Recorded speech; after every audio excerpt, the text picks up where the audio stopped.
peoples of the universe, please attend carefully. The message that follows is vital to the future of you all. Yes, it is vital to the future of you all. So I want you to know, especially the early birds here in the audience, I want you to know, my audience, how much I love thee. Okay, how much I love thee. And I'm gonna tell you how. The thumbnail today, we have the lovely Leela, right? Lovely Leela looking a bit more healthy than normal. Let's pull up that thumbnail. I'm just looking at it right now when it's on the no, it's on my what's the name, back page, YouTube back page, YouTube studio. Okay, let me open this up. And I was looking at it. That's a lot of work went into that. So let me talk you through this. Here we go. Share. We'll come back to this later in the show, but it's worth talking about now. Yep, wrong one. That's my show notes. Where is it? Oh, there you go. Allow. Firstly, I don't know why anybody hasn't thought of putting a Mickey Mouse head on a Nazi before. I mean, really perfect, and it does basically fit. I mean, it's really, but I'm talking about the lovely Leela. Made up of 3 people. Louise Jameson, obviously. I wanted to get a little bit more sexy, Leela. So I found this party dress, right? This costume. However, there was some modesty covering in the V here. Can you see that? Over here in the old chestage area, right? There was here. I'll say it. In the old chestage area, there was some piece of cloth. So I actually had to scour the bits of it to find the perfect breast to put on Fantasy Leela. That was a lot of work. And I had to tell you, because the young lady wasn't wearing anything, right? Because of that, they weren't hanging right. So I had to Photoshop them to be more pushed together a little bit as well. So I did a lot of work on that one. I looked really super hard. Well, something about it was super hard. Anyway, I digress. Doctor, what can I do to help? Thank you, JNT, because of course that's when he wanted to bring Leela back. We're going to be reading that article today.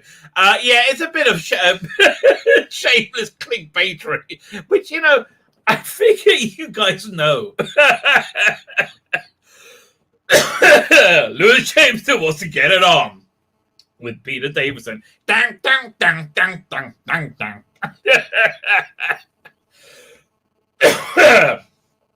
Disney wants to reimagine tomorrow. Yeah, that's the name of their doctrine, to create a racist, fascist nightmare. And I wish I was joking, but no. Disney are the bad guys from World War II. They are the bad guys. J-Pop Melbag. Oh, man. Here's the thing. Liberal progressive, SJWs, crazies, whatever you want to call them, losers, whatever you want to call them. Loser really works, actually. They've been going a bit crazy. It's like they're spooked. The horses are spooked, and they are. They're super spooked, right? Right. By the way, I got distracted by Leela's fake breasts because it's a lot of work with them. I forgot to mention the great speech balloon from Commandant Mickey. Hey, kiddies! Welcome to Mickey's Fun Re-Education Camp. Super nice. I just got an email from DoctorWho.com. I'm intrigued with this. And of course, the J-Bot will go, I love this guy. I do. And they do, because they're sick weirdos. Anyway, so they've been spooked recently, right? The J-Bots, they've been totally spooked, the progressives. I think it's because they know they're fucked. I think that's what's going on. I think they know they're fucked, right? You can either be massive. I mean, look, this is too hypocritical even for them. It's that's really hypocritical. That's too hypocritical even for the issue. They're like, nigga, please. We can't brazen this Afghanistan shit out. We're trying, but we can't because it keeps getting worse. There's phone calls now. Let's say, hey, Don't mention to anybody that the Taliban is certainly totally going to take over. That I know 100% when I said I didn't think it would happen, right? Psst, psst. Yeah, play that down. Don't tell anybody that I know that. Bye. Now, what's important about that is the NSA is now leaking on Biden. I understand they're doing it on Trump. That they're leaking on Biden. Well, I don't know what the deep state's doing, but that's what's going on. Now, I'm slurping coffee over the wrong part myself. Hang on a second. Yeah, that's a bit, I tell you, that is a bit strange. But anyway, Rosh Hashanah is coming. Much more interesting. Rosh Hashanah is a coming. Rosh Hashanah, the Jewish New Year. It's going to be on Monday night. So I'm basically going to be offline Tuesday and Wednesday, right? I'll make Tuesday, Wednesday, because it's 2 days. Like normally a Jewish holiday is 1 day if you live in Israel, but if you sometimes you do it like it's on a Friday, so you get 2 days because that goes into Shabbat or it's on Sunday. But if you live outside of Israel, they're always 2 days. So this is the only 2 day one. This is a big deal, yeah, it's all going down. It's all going down. It's I think our new rabbi starts tomorrow. I'm very, very excited. The old rabbi's gone. The old rabbi is not around. I haven't seen him since he put out a farewell message via the interwebs 1 minute before his contract expired. Never to be seen again, apparently. Okay. Listen, I hope he has another job. I hope he has another job because I think it might be. I'm thinking it might be a tough job market out there, and I'm not saying that in a gloating way, but I don't think he did himself any favors because his final big public address, many people interpreted it as a middle finger. I wouldn't comment. Honestly, it's in Hebrew. I didn't really understand. I just saw people's faces. You ever see the producers? You know, when you got that big show number, Springtime, I can't say it on YouTube. Deutschland is happy. Like this huge, like big number, and it's like really terrible because it's only like 15 years after World War II, right? So, you know, like imagine a. I don't know, you can't even imagine it. Well, it's like everything you imagine has really happened, right? And then the number finishes, and you cut to the audience, and it was like, right? I looked around the synagogue. I shit you not. It looked like that. It looked just like that. I don't know. But so I don't know. I can't imagine it's gonna. I wish him well. I wish him well. I hope he gets his spiritual affairs in order before Rosh Hashanah, right? Because we call the Rosh Hashanah the Day of Judgment. And if there was anything I needed to forgive him for, which there's quite a lot in my opinion, quite a lot. I forgave him. I forgave him last Sabbath, right? So. Between him and God. Well, you know, what can I do? But he's gone. Don't know what's going. But the new rabbi starts around. I'm really quite there. But Rosh Hashanah. So we went from this and started to have this big kiddush. You know, I did this kiddush last week. Tons of food. We still food coming out. Nice. It's like so much food. All the kugels. You get your kugels, like cookies, like so much freaking food, right? And it was a surprise birthday party for me as well. I'm not sure if I've ever told you guys that. It was really sweet. It turned out like, and my wife put out this cake, this beautiful cake in the 50. It's lovely. It was absolutely lovely. All right. But anyway, that was a lot of work and insanity. Right? That's a lot of work. So, but the house has been kind of like a wreck, sort of. Well, it hasn't really been able to recover. And all my kids, my adult kids, are now living here. And does that suck ass? Oh boy. Yeah, so family says, do you want all your adult kids to live in your house, or do you want to fist up your ass? Don't be so quick, okay? Don't be so quick to decide. Could go either way on this one. So anyway. What's it? So now we're into Rosh Hashanah mode because it's like there's all these big meals you make, right? And also we have Sabbath as well, so but that's also a meal. But like, so Rosh Hashanah night, we have you have like a couple of big meals. You have we do Rosh Hashanah night. The first night of Rosh Hashanah is beef Wellington, right? Well, we start off with a mushroom soup, like a wild mushroom soup. My wife gets all these different kinds of mushrooms and wine, mushroom. It's really nice. It's a really nice soup. Oh no, before that, I forgot. Before that, wind it back. I forget. You've never been in Deweyville before. I'll give you the whole spiel, right? You go to synagogue. By the way, big simcha for me today. Big simcha is a big joy. Because we finally rejoined the synagogue, right? So maybe coincidentally, because we're excited about the new rabbi. But it was nice because, I'm chaired. Here's the thing. When Jews don't join synagogues, the chairs still keep their names on because everyone's coming back, right? So my chairs, they think inside, and inside the chair, there's like a little cubby thing where you can put your prayer shawl and these things called phylacteries. Things like these boxes go on your head and your arm. You can put them in there and store them there. So I've been keeping them. Well, I had to take them home because of the pandemic, but I never bought them back. So I just did today. That was really very, very happy. That was a very happy moment. I was really chuffed about that. So this Friday night, it's going to be the first Friday night I've been to synagogue in years, like years. I wouldn't go when the old rabbi was there. Well, again, it started in lockdown, but I'm like, no. So anyway, you go to synagogue, come home, and then first you do the if you sit down and eat, my wife and children have already lit candles, my wife and daughters, and we have this like really pretty thing where they light the candles next to where we eat. This big glass thing that I designed for my wife for her birthday. She wanted there's a like a long blessing you say after you light candles, and she wanted a big version of that. So if I should find it, I'll find it for her, show it to you. You first do this ritual washing as you do on Sabbath. You pour water over your hand 3 times and you say a blessing, and then you go. You sit down. I say a blessing over wine. Everybody gets a little bit of wine. Oh, here it is. I've got it right here. Is this it? There you go. I think this might be it. Anyway, it's coming. Oh, there you go. If that's not the final version, it's a pretty close version. Yeah, I'll show it to you. So this is big. This is like my wife's, I think, birthday present last year or Hanukkah present. I can't remember.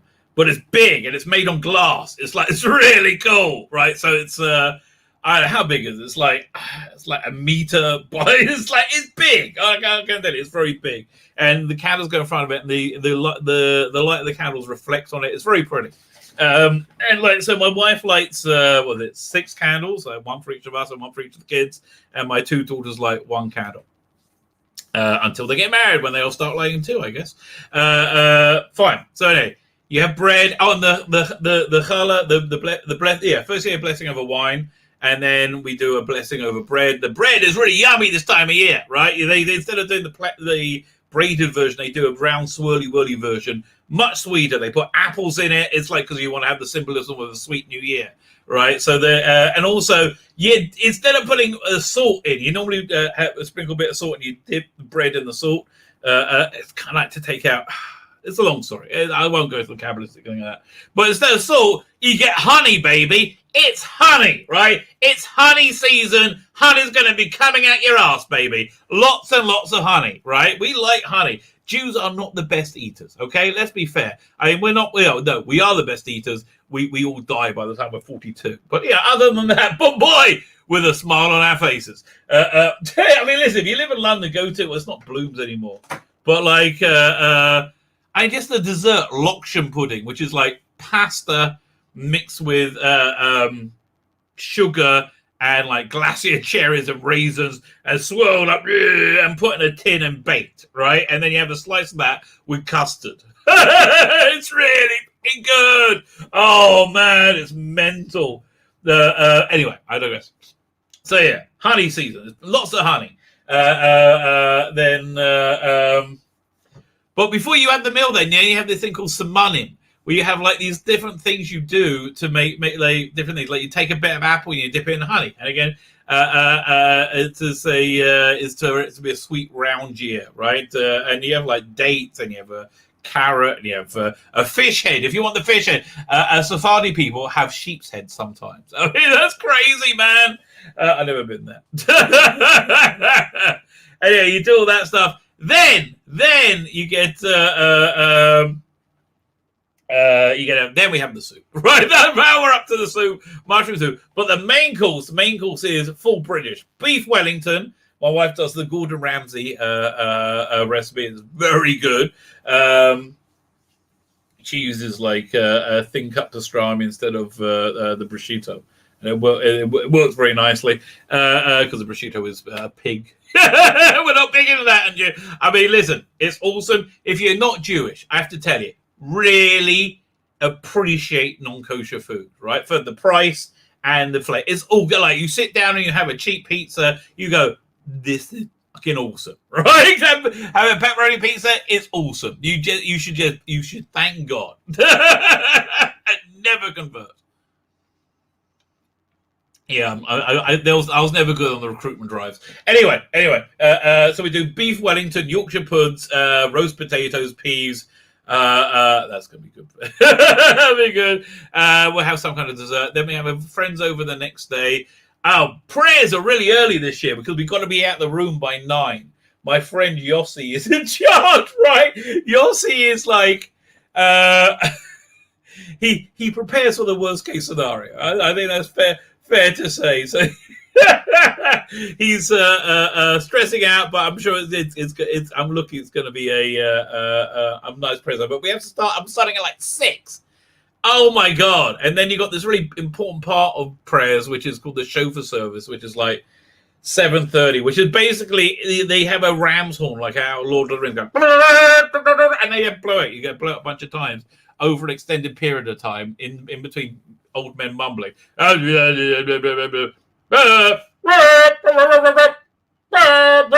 telling you, go outside the synagogue. That's it. You will hear that. Okay, fine.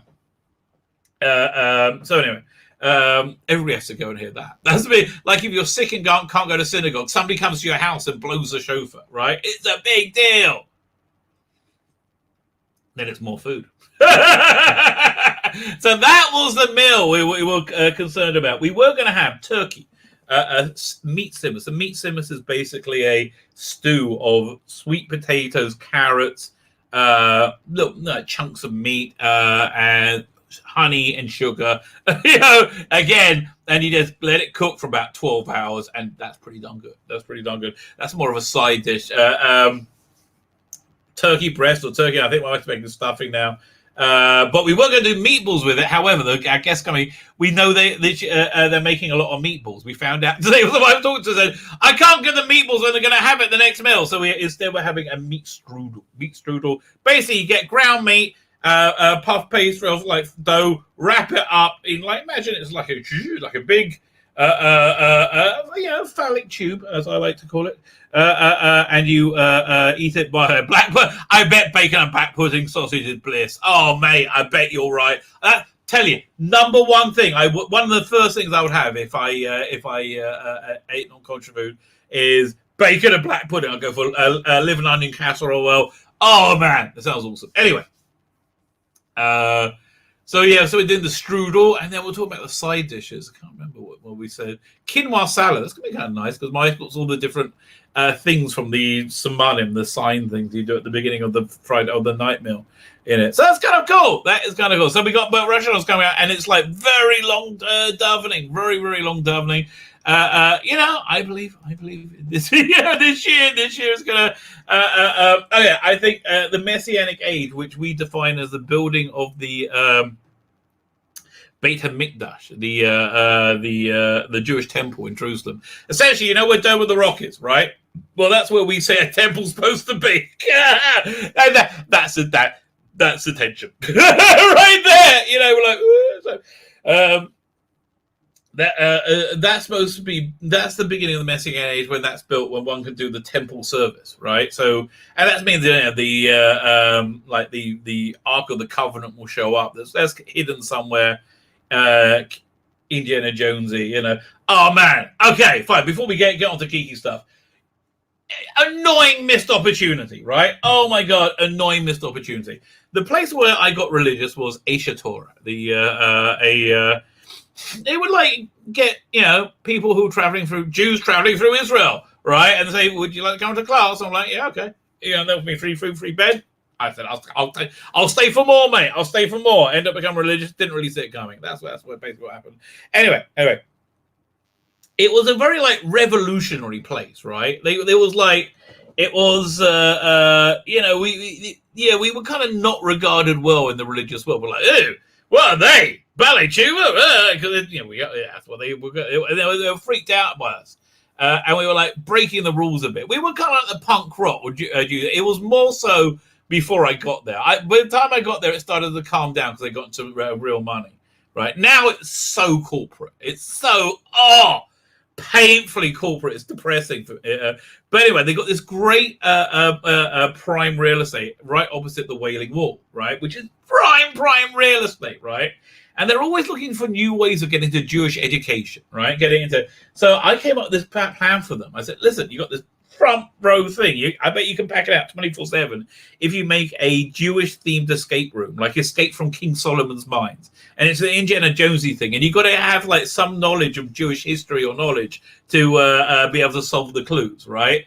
Yeah, I think just what you would have that thing going 24/7, right? Well, no, 24/6, I guess, because you know we don't do it on Sabbath. But it'll be a massive tourist attraction, right? So I can't remember how I got onto that. Let me get the chat. We might have a guest tonight, by the way. I do hope we do. And then we've got a lot to talk about. Man, let me look at my show notes. We got Louise Jameson to do. Oh no, we got a bunch of fun stuff. What's the fun stuff I got? Oh God. Okay, I transcribed the Radio Times podcast so we could talk about it. God, they're idiots. they're just idiots, right? They're not clever people. Bottom line. Well, I'm sure I got a video. What was that? Let me see what I got. Video file. Let's have a look. There we go. What we got? Oh yeah. Okay. We are doing a live trailer reaction. You ready for this? Live trailer reaction. We're going to watch the new James Bond trailer right here. Live reaction. Here it comes. Opening up.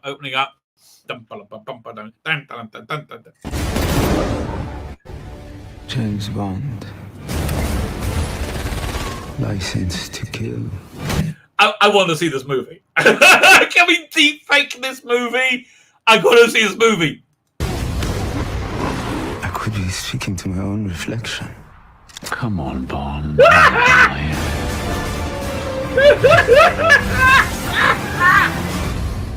When you're ready. Oh God! I got to see this movie.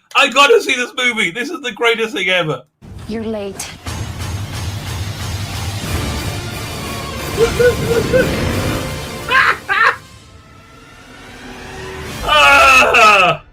So much better James Bond's going to be. Yeah, that was worth the detox. Brilliant. That was brilliant. Okay. Oh, let me have to get rid of that. Remove. It is removed. Fine. Let me get to the chat. Fine.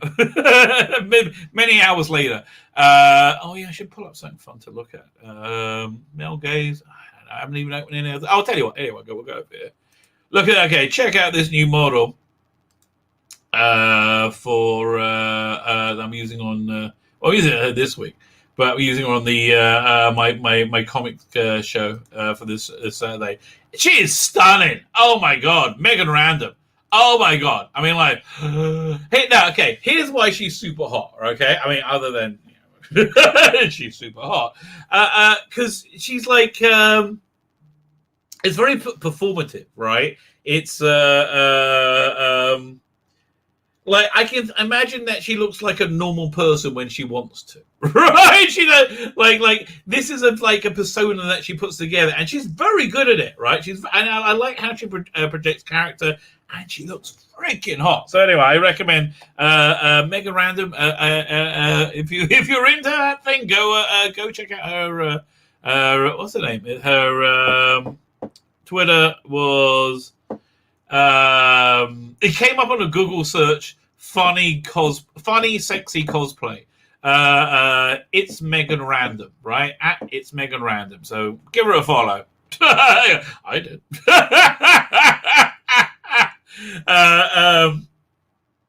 Chris Phillips says Darren M. Paul Taylor says, "Ooh, I never realized Leader Bazoomas." Well, I had to work on that. That was not a quick job, mate. That was not a quick job. Hey, old chat, says PD Rich. Cam is here. Disaster is here. Darren M is still here. I'm shutting off here. Leela's a real sexy mix. Well, I do my best. I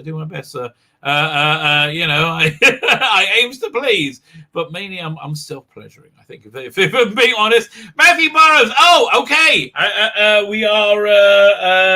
We're going to print. We are ready to print. Printing costs in America for my Indiegogo. Printing costs in America have risen so much. I may print everything in the UK and ship on bulk to what's his name, John Malin. Right? It's a significant difference. It's like $8 a book in America, or like $4 a book in the UK. Right? That I mean $5. It's like a significant difference. It's a surprising amount. Well, because the economy is crazy, right? But yeah, so I might. Well, either way, swings and roundabouts. Worst case scenario, I'll use Kablam. I've used them a billion times before. They're great. And then if you have a small a print run on comics you want to do, like one, right, it's like a proof of concept. Kablam. Do I have any Kablam books over? Kablam is your man, right? Kablam. I like Kablam did. Oh, Kablam did this. There you go. No, yeah, normal good comic. Like, what can I tell you? It's a comic book. Yeah, they do good work. They do good work, and it's affordable. Anyway, Matthew Burrows, how you doing? So anyway, yeah, we are heading headlong into fulfillment. I'm hoping they say it's going like. It can be printed in like a week. That means it gets to ship. The UK orders will probably be out in about 2-3 weeks, right? If what they're saying is right, which is I can't. I mean, it might be delayed by a week or so because I'm going to ask for a proof, right? Because I don't want to screw up. And I think it's worth going that extra mile, right? Mr. Jack on the Hide, how you doing, sir? By the way. I want to point out, Mr. Jekyll and Hyde, we how great fandom is, right? Because we have really polar opposite views on many things in Doctor Who, right? And I totally hear his point of view. It's like we can all hang out together, right? But we that's what it used to be before these crazy kids arrived. I spent the roundabout has a lot of fun making this. Oh, I did. I worked very hard. I'm only at 7:01. Oh, man, I really got to move. I'm so behind. Heather Sulu is here. Jonathan Cox is here. Cam says, hell, chat. Tzvi Lebetkin Disney used to fire employees who refused their theme parks. Who refer to their theme parks as Mousewitz and Dachau. Okay, well, I guess so. Yeah, that's a way to win people over. Disaster of technology, but Isa McIver, how are you doing? We had a professional wrestler become a governor of a state. Said some said this made our political leaders look clownish, and they had no choice idea of which go. I don't know. I just honestly, I think South Park is right. How is South Park right? They say the bar is just getting relentlessly lowered, right? And what started this descent? And they say, not me. It was Bill Clinton getting a blowjob in the Oval Office, right? Once that mystique was lost, I think America lost something. I think they genuinely lost something. Till where we are now, right? Everyone said that's the worst present ever until they said get to the next one. Like, oh man, I feel bad for people because that's why the SJWs are like freaking out. It's because everybody knows they've been bamboozled, right? Everybody like the viewing figures are in.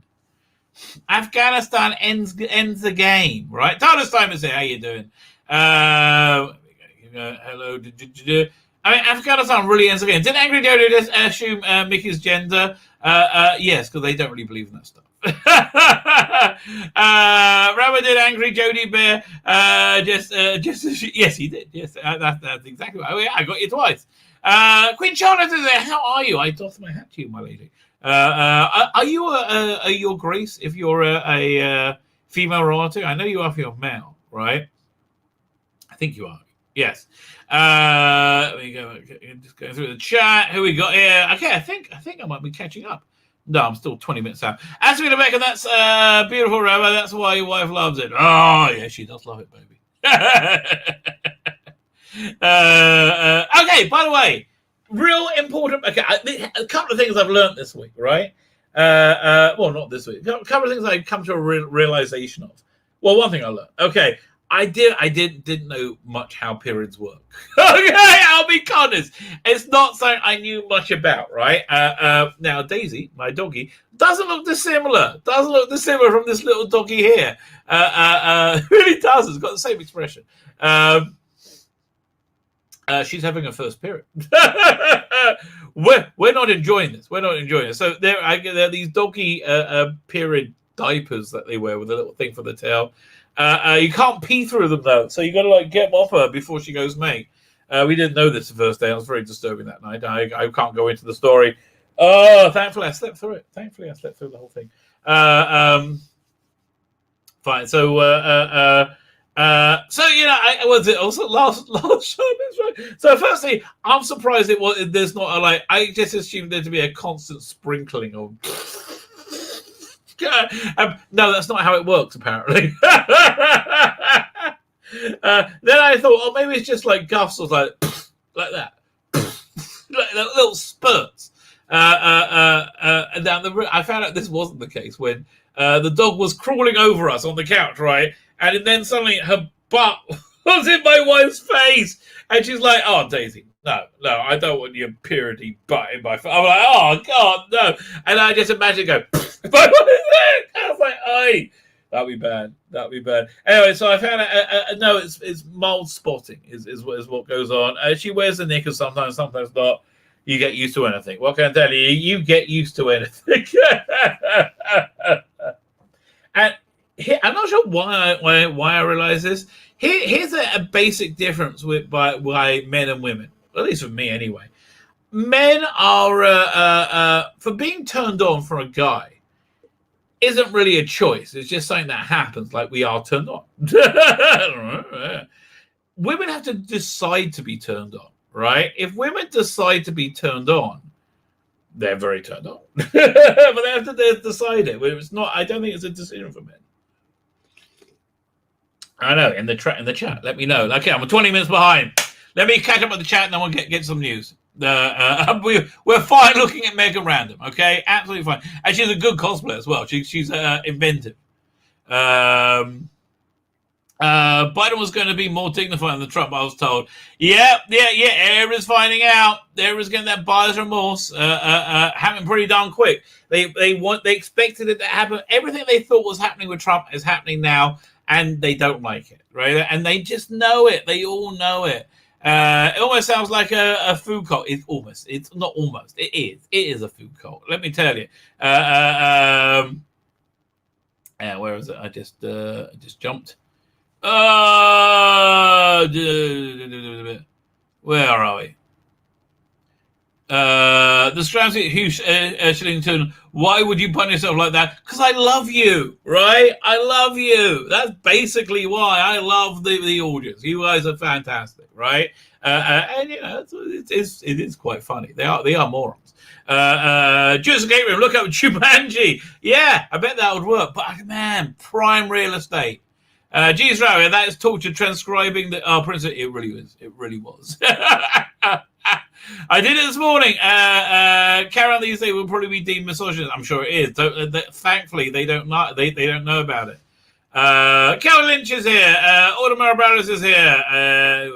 PD saying hit the like button and the subscribe button. This is all very good advice. And back my campaign. Days away. It's not carrying on without Sid James and Kenneth. I do tend to agree with you. Sid James, Jewish guy, and I didn't know that for a long time. I do like Sid James. I like his, I like his effortlessly dirty affection, right? Yeah, you just find out kind of affectionate for him. Yes, we agree because we basically all agree we should. I want to exactly. Jesse Ventura, he was the. I think he was a fine governor. I liked Jesse Ventura, right?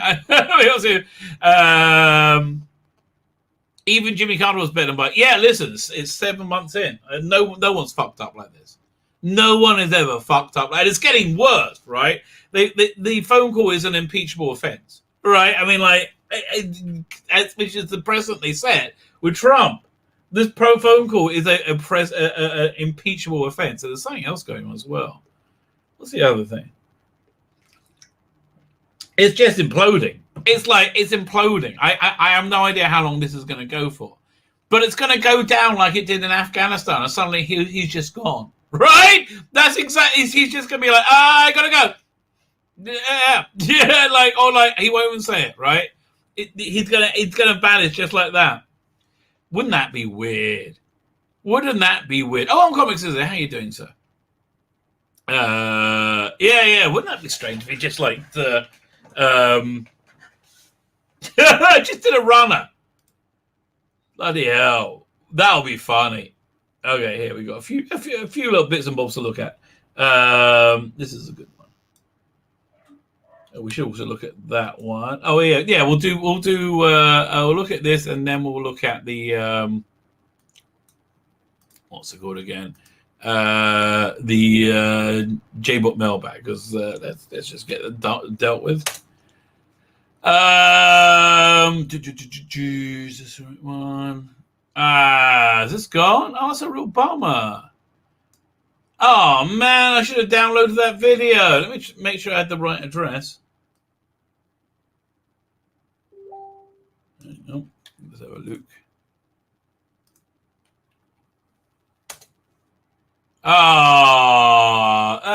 That's such a bummer. I had this insane, awesome Godzilla clip.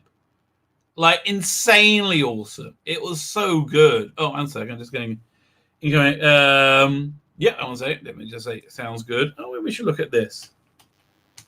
Sounds good. Doink. Let's have let's read a biased source. Tell us a story of somebody being terrible, right? Without realizing that's what they're doing. Let's do that. So, what can I tell you? Please donate to Captain Robert Abel. Thank you so much, PD Rich. The one who screams the most does have the SAW who screams the most does have the screams the loudest does have the most to hide. That is always the truth, isn't it? That is always the truth. Not a good thing. Anyway, here it is. Just share screen. Here we go. Now, it's really weird because they've really got a hard-on against Fox News, right? It's one of the things they hate the most of all. Most people don't listen to Fox News anymore. Tucker Carlson's actually doing a good job at bringing people back, right? Especially after the NSA targeted him, right?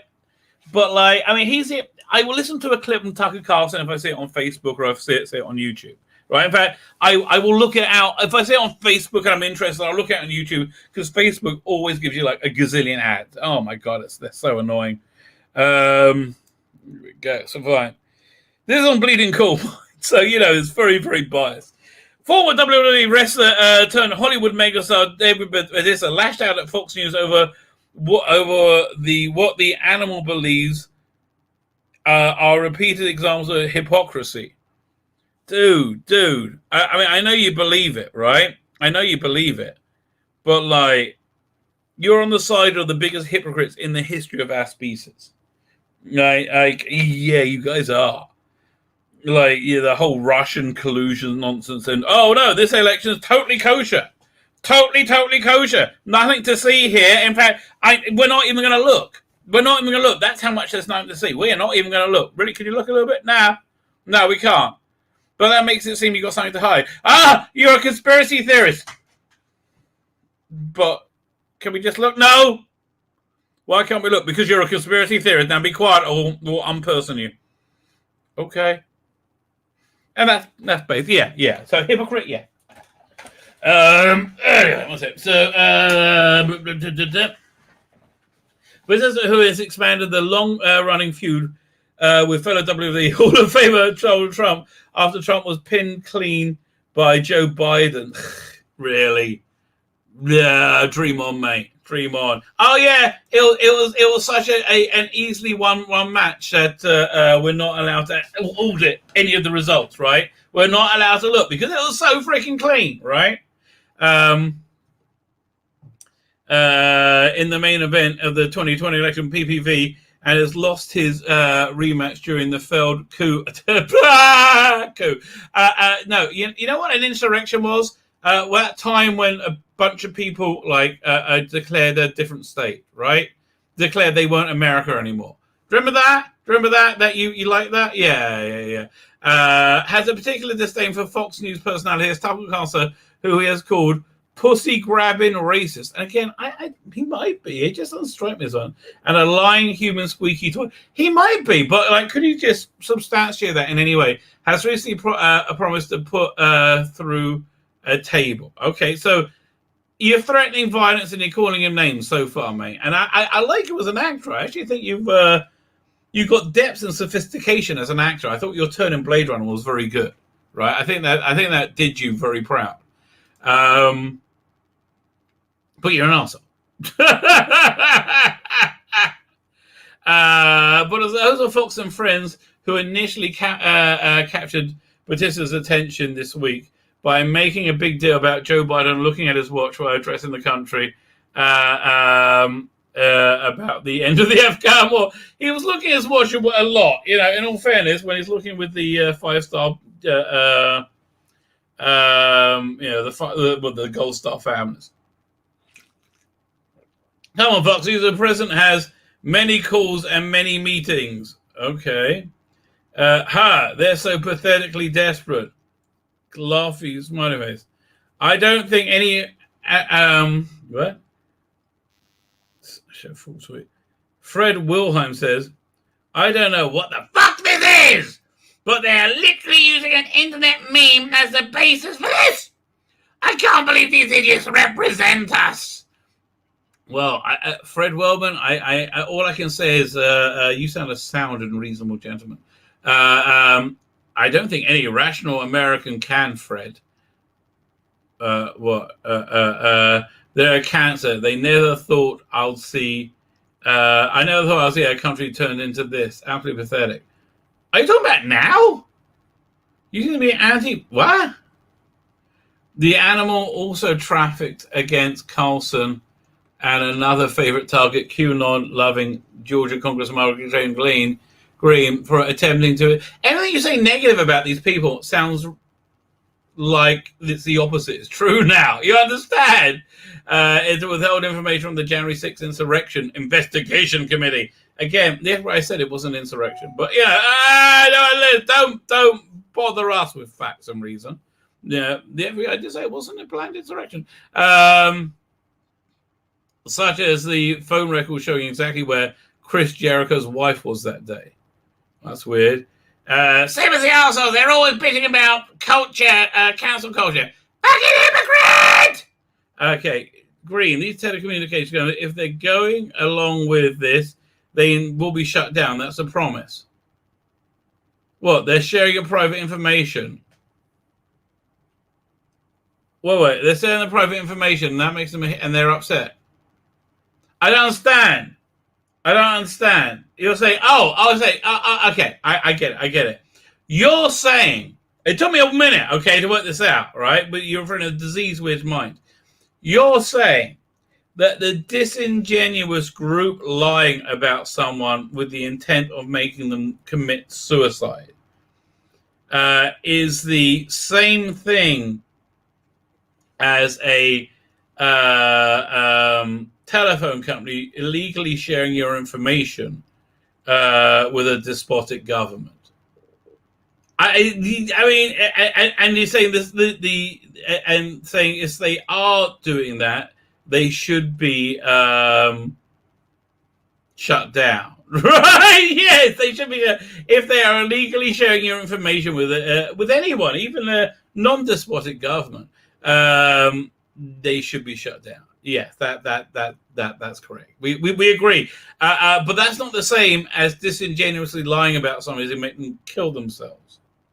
They're different things, Dave. They're very different. It's a bit of a stretch, mate. Okay, I tried for you. I tried. At press time, Fox has not recorded Batista Street. Well, why would they? But we'll keep an eye on the situation. Like, who gives a shit? I mean, like, genuinely, who gives a shit, right? Okay, fine. Let me find the J-Bot mailbag. Let me try and pull that stuff up. Okay, I am trying right now to watch what's it called again? Downtime, right? Downtime, the like the movie from about, when was it? In the 90s. Basically in the 90s in Doctor Who, there wasn't any Doctor Who, right? So they you just got these fan-made things, right? Which I remember really liking. And this was one with the Brigadier and Sarah Jane Smith and Great Intelligence and Yeti. Who was it? Travers. Written by Mark Platt, I think. Who else is it? It's got what's the name in who played the K9's voice? What's it? John Leeson. It's just got everybody in it, all right? And it's so agonizingly cheaply made. It's like, it's really hard to watch. And I really want to watch it because it's a sequel to Web of Fear. But it's really, it's like, and there's one actor in it who's atrocious. One actor in it who keeps standing like doing this with his hand, going, well, why? And it's really weird. I don't know why he's doing that. It's weird. Cameron, thank you very much. Happy New Year to you too. I remember counting the votes on the courthouse grass and eating good food late into the night. No backrooms, that they said. There's only backrooms now. Like, honestly, here's what I don't understand. The counting, why do they just live stream all the counting? Right? So everybody can access it. Just live stream it. Just have the video feed, have all the cameras 24/7, just live stream it. Why not? Not died. Right? That would make sense, right? And I don't know anybody who's against that. Matt C. Eden. Saturday 24, Kate Lethbridge is in it too. Yes, Kate Lethbridge, and it's a different Kate Lethbridge Stewart, who I find is slightly better than Vanessa Redgrave. What's the name? Whoever it is, she kind of grates on me a little bit. She's a little bit too unruffleable, right? I just find her annoying. Bottom line. So fine, let me pull up all the J-Bot mailbag stuff. This is all fun. Yeah, let's just look. I don't even know the order. But it's this is one we should start with, though, right? This one's this one we should. Well, one of these people have gone already. Apparently, it like what one of these people. One of the people I don't know, and he's deleted his feed. So is this the right? Here we go. So so this is going around. Now, the real face of white smug supremacy. I would agree. I don't know FIFA Brat at all. Apparently, he's a bully, politically bigoted, hates actual strong women if they hold independent thoughts. Okay, that's probably true. But he's deleted his account apparently. So this guy I know, G Snap. I can't remember who he is. What his name is. But this guy still talks about me today, right? I guess I'm talking about him as well. They still talk about it. It's like very much obsessed by me. Delusional. I mean, absolutely delusional. Sanctimonious bullied Starry-Eyed girl off Twitter and stalked her YouTube bottom leader TDS Marxist. I don't know what a TDS Marxist is, but it doesn't sound good. It doesn't sound complimentary, right? I mean, I believe this guy's autistic, so yeah, but still, here's the thing. There should be some kind of filter to keep weirdos away from you on the interwebs, right? There should be kind of, like, I wish there was, like, no, you're a child. You can leave me alone. Like, we grown-ups don't like having to interact with children. Like, I mean, look, this kid is, 20? Imagine having to interact with a 5-year-old who thinks he's a superior to you. Yeah, that's what it's like talking to you, except you're less than a 5-year-old to me, mate. Right? I mean, and I'm not being mean. It's just the way it is. Like, I've lived a life. Exactly. And I don't wish you, me. So, Mr. Turdis, bully. Yes, absolutely, he does. And you always know what they do by what they say you do, because they want to accuse you of the worst thing possible. And they do the worst thing possible because they like doing it. So he always says, every time I mention him, there's a bunch of white supremacists ends up his mentions. No. Whenever he does a piece of me, which he does often, I always end up with a bunch of his weirdo followers, right? He's a weird dude, mate. It's a weird dude. What can I tell you? Anyway, all these people, bad news. So again, not my thing going around the internet. So this is pretty funny. This is a big slap down by Melinda Vader, Peter Capaldi. I can't know. It's it's a very hot advertising got going on there. So they announced mansplaining now. He mansplains a lot, right? He mansplains a lot. Perfect. I clearly stated that I was defining the whole woke. Here's the thing about these people. When they don't understand something, they assume you're wrong. Right? They assume it's like, I don't understand, so you got it wrong. Yeah, I think this is, was this one of the things that came from it? Was it where it started? I think it started over here. Oh my God, I can't believe that these people keep going on that Doctor Who was always woke. No, Ms. Me. Well, I think it was always politically aware. I think it was always left-leaning. I think it was always somewhat socialist. I think it's always a bit counterculture, right? I think it's always been those things. Woke is something different that's only today, which is just pure evil. Doctor Who had its political themes without everything, about everything, yes, and had its moral in the story. It was well written with good storytelling. It's not the same as the woke garbage today. I agree with you. Have you seen Oxygen? Yes. The Doctor says the end point of capitalism, where human life has no value at all. Well, listen, I want to address this. There's no, I think there's no economic system that's perfect. I think capitalism has definite flaws to it, right? I don't think this is one of them. I think this is a stupid extrapolation because there's nobody benefiting from that. Now, you get this much more in socialism, where human life has no value at all as well, right? It's not where you get the end point. That's the starting point. There is no intrinsic value. You are what you have, and for that reason, everybody has to have everything equal, because you are what you have, and that's all it is, right? I understand. Okay, but it's a cute thing for the students to go, yeah, right on, man. That's all it really is. But okay, the Zygon inversion, where the 10-minute of the runtime is lost as just a speech about something. Yeah, and say that's actually where it failed. Fantastic speech, absolutely fantastic speech. But if that Zygon faction was supposed to be ISIS, they would not have been moved by it. That's what ISIS is. Right, so therefore they weren't ISIS. It was a problem. Why are we putting ones in the chat? What's going on? Normal people get lots of haters. Type 1 if you think the people are bullies. Yeah, so, you know what? I'll join in. I'll give you a 1. There you go. So yeah, that was the thing that really disappointed me in that speech worked, and it wouldn't have worked if ISIS, it was a allegory for ISIS, right? You can't talk them round, and I don't know why you think you can. It's like the Biden administration thinking it's that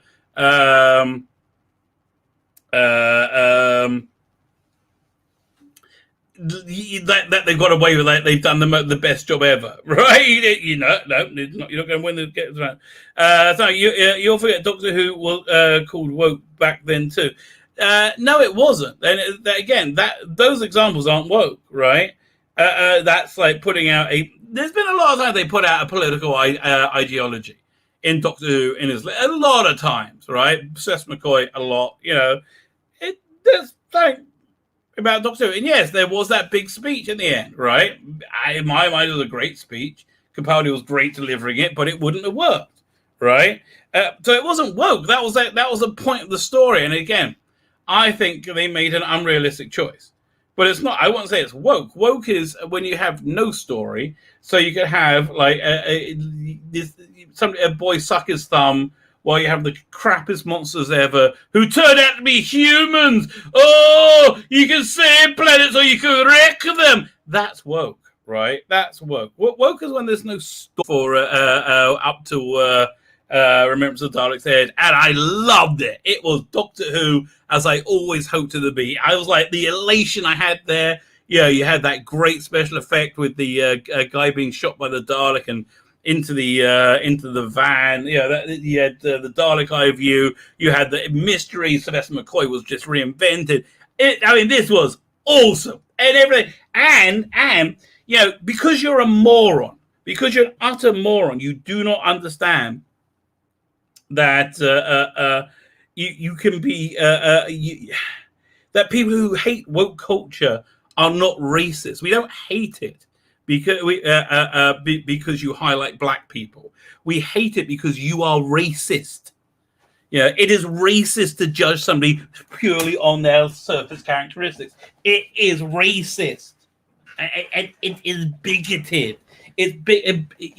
Prejudice is bad. Prejudice comes from the words prejudging, right? And a prerequisite of conservatism is to be an inability to read media. Well, no, we all agree with it because they could, if they could, they'd realize that almost everything they like goes against their ideology. Well, that's true. Yeah, it does now. That's exactly correct. Right. Everything that we loved, you've made it so it hates us. Yes, that's why we're a bit miffed, you stupid cunt. Oh my God. Let's see how it goes on. Alien, Terminator. I think it was Terminator, not the Terminator. Blade Runner, Mad Max, Ghostbusters. If they release today, they'll be cancelled right away. They'll be cancelled by the right. Sorry, not right away. They'll be cancelled by the right. Who are the right? I guess it's anybody who's not you, right? Anybody who isn't you is the right. J.K. Rowling, oh, you're the right. John Barrowman, you're the right. You name it. What's his name? Noel Clark, so actually right. He's the right. You didn't notice politics in your favourite films growing up, so they weren't there. No, we did notice. Idiot. It was done with skill. It was an artist telling a story with a point. Just because you don't understand what we're saying, because you're a limited person, doesn't mean you have validity, because you don't. None of you do. And you would do if you weren't morons. But you're all morons. Well, okay, what do you want out of me? I'm not the one who's making you a moron. You're just a moron all by yourself. You've done it very well by yourself. Dr. Laura always had politics in it. We're back to where she started again. But it was as in your face. But it wasn't as in your face as true. Okay, I did the mean voice. We had a whole three-parter about the master becoming the prime minister, and yet because it was interesting and well written, it didn't feel like false narrative. Okay, I'm sorry I gave you guys a mean voice. The master is Tony Blair. It was absolutely in your face. No, it wasn't. It was a good story. Like, maybe it was in your face. So now I guess this is great. So now you're mansplaining. Perfect. I clearly stated that I was defining that woke was, and an example of what it was. You going on and asking where these episodes of were. It was that all men are sexist and all white people are racist. Just shows me you can't read, right? He does that. He'll make a point and then he'll say it back in an idiotic way, right? Mansplaining equals a man asking for basic clarity. For you guys respected women. That's pretty sexist argument against men, to be honest. Now you're the one who is whoa. How the tables have turned. What's a smur mean?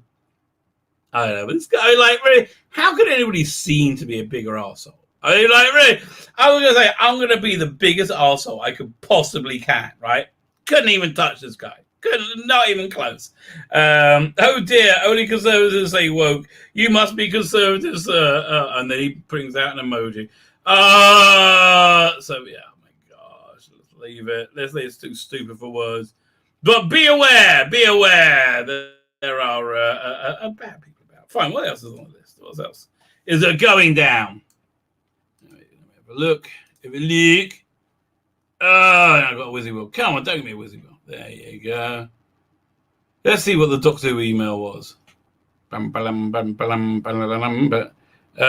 happened before the second Doctor's regeneration? To celebrate the essential terroristics, read an extract of Doctor Who and the Autumn Invasion to find out what happened before the Doctor regenerated. Oh, this is something I wanted to see, actually.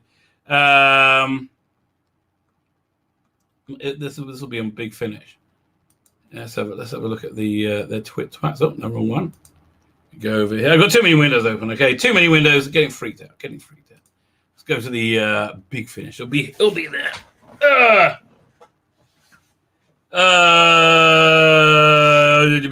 Big finish. Keanu Reeves' birthday. Happy birthday, Keanu. That's a little Rosh Hashanah song, by the way. Dip the apple in the honey, make a bracha, a blessing, loud and clear. Ashana Tova Umatuka. That's a happy New Shana. Yeah, Tova, good one. Have a happy New Year. Oh, Matuka is sweet. What am I looking for? Yeah, big finish. One second. And then you may have a special correspondence. Here it is. Got you. A second. Now, again, we're going to be looking at the big finish as a new trailer. As a new trailer for the 11, which is a Doctor Who story I haven't got. First one that I'm like, yeah, I'm totally out. And like, well, I'm going to tell you, Sixth Doctor's been a bit rough recently. Sixth Doctor has just haven't been a good one for years. Anyway, so but to watch the new trailer, I have a compadre, of course, that can put his gentle and caring eyes upon it. It is, of course, Birmingham's King of the Geeks, the one and only Dan Hanley from the Spacebook Town. Just warming up for your stream tonight, right? Yeah, it's the big one. It's the big night for us on the Spacebook with Type 40 Live. So I do like to lower myself back into geek life, away from work life, away from the day job. And I can think of no better way than to soak in the waters of your bath here, your bath full of fellow fans. People do come far and wide for my bathwater. That is true. Yeah. When I came into the waiting room, you were singing, so I gather the party's well and truly started. I was talking about the Jewish New Year. It's we one of the things you do on the Jewish New Year, you have a lot of honey, right? A lot of honey. Oh, okay. You dip apples in honey. But we looked at this last time. You have a little slice of apple dip in honey symbolize a sweet round New Year. We should look at this 11 cell. The 11's good. By the way, I had a revelation today. I think somebody in the comments said this, and I didn't realize how right they were. Okay. Essentially, you can tell when Big Finish jumped the shark when they started using the Jodie logo. Yeah, that was mandated for them, wasn't it? But I know. Yeah, but it's still that time that it was like. Yeah, let's try and see if we can find this on YouTube. I think it'd be better. It makes you wonder if they mandated the logo, did they mandate any other things? Because although they'll never say, and you know, you and I both know people connected with Big Finish, they can never say. But it would be interesting to know, wouldn't it? I mean, what the cancellations could do. Oh, I went to the wrong thing. Yeah. But better go to YouTube. Oh, yeah, you're a little dark on this thing they do in the 11, aren't you? You think it'll be more based around Mark Bonner's character with Colin? Probably. And I like Mark Bonner. I think he's great, but I know he's great. But like, here, let me put this on. If I can watch on YouTube, 1 second. That's what we're looking for. Oh, I can at least make it a bit bigger.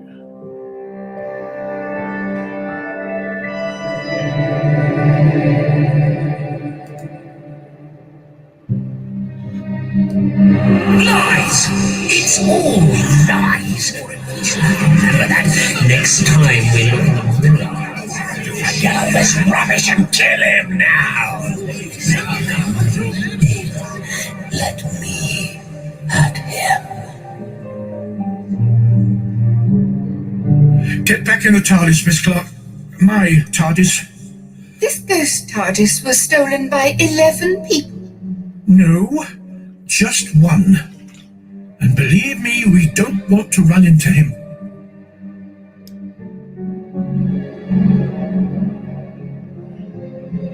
Yeah, there's that logo. Go away. Oh, it's so ugly. Oh, God. Yeah, okay, this is just... Convince me I don't want it, right? Everything I say, they're like, yeah, no, I'm out. No problem. It's a nice enough trailer. I saw the guy who'd made this. He'd got a still from it on Twitter earlier on. Yeah, really good work. Really love, it's beautiful. But that logo, it's like dropping it's like getting a turd through your letterbox on a bit of. It really is. It's like, it's just horrible. It's horrible. Yeah. So I was saying, we have a lot of honey coming up next week for about a month. Yeah, normally on Sabbath, right? You have bread with every meal, right? It's a special type of bread called challah, right? 1 second, I'll show you a picture. Yeah, and my wife always makes her own. So challah. 1 second.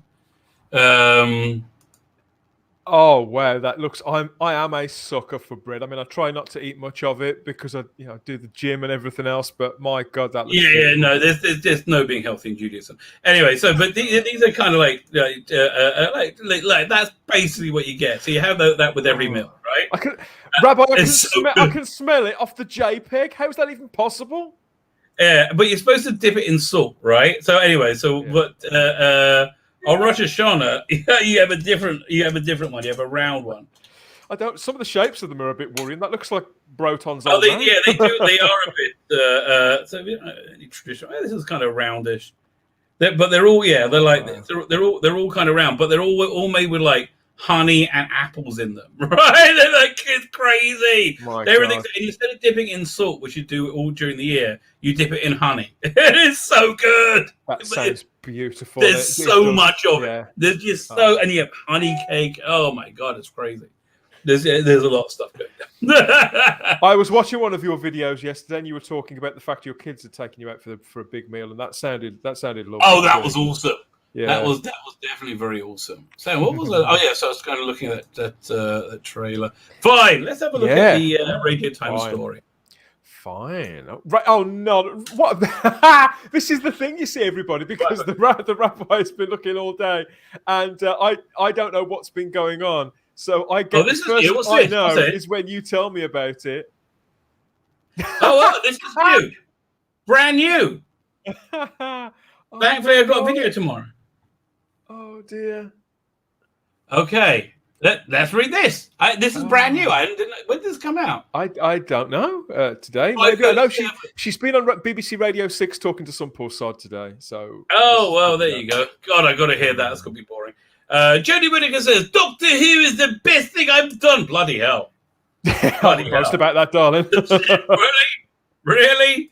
Really? That's like Monica Lewinsky saying interning at the White House was the best thing I've done. No, it wasn't. It's nowhere near. I mean, this woman, I can't stand her as the Doctor. I think she's diabolical. And I'm not that keen on her as a person, what I've heard. But she's done some good work in the past. She was great in Broadchurch. She was really good in Venus. So, Jodie... Attack the Block, she was good. Attack the Block, yeah. Whenever she's not noticeable, she's fine.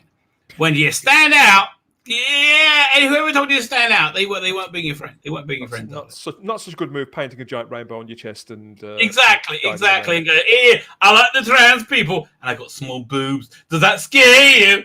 Yes, actually it does. It's weird, but it's okay. That's the eternal monologue of Jodie Whittaker there, given to you by the Rabbi. There, we have a lot. Yes, there's many things being given by the Rabbi. So. So what the best thing I've ever done as he addresses her exit. Goodbye! As a star as, don't write me out just yet. Oh, shut up. No, we've written you out, okay?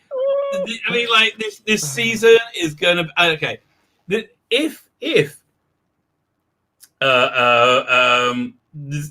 they're banking everything on this season on it being good, right? On it being well written. Just 6 episodes to redeem the last 3 years of shite. Right. Like because it's got to be really engaging for the cliffhangers to work and get you to want to come back and want to catch up on it and be up to date on it. It's got to be like Line of Duty, right? It's got to be something that you're engaged with. That's its entire strategy. Yeah. They're fucked.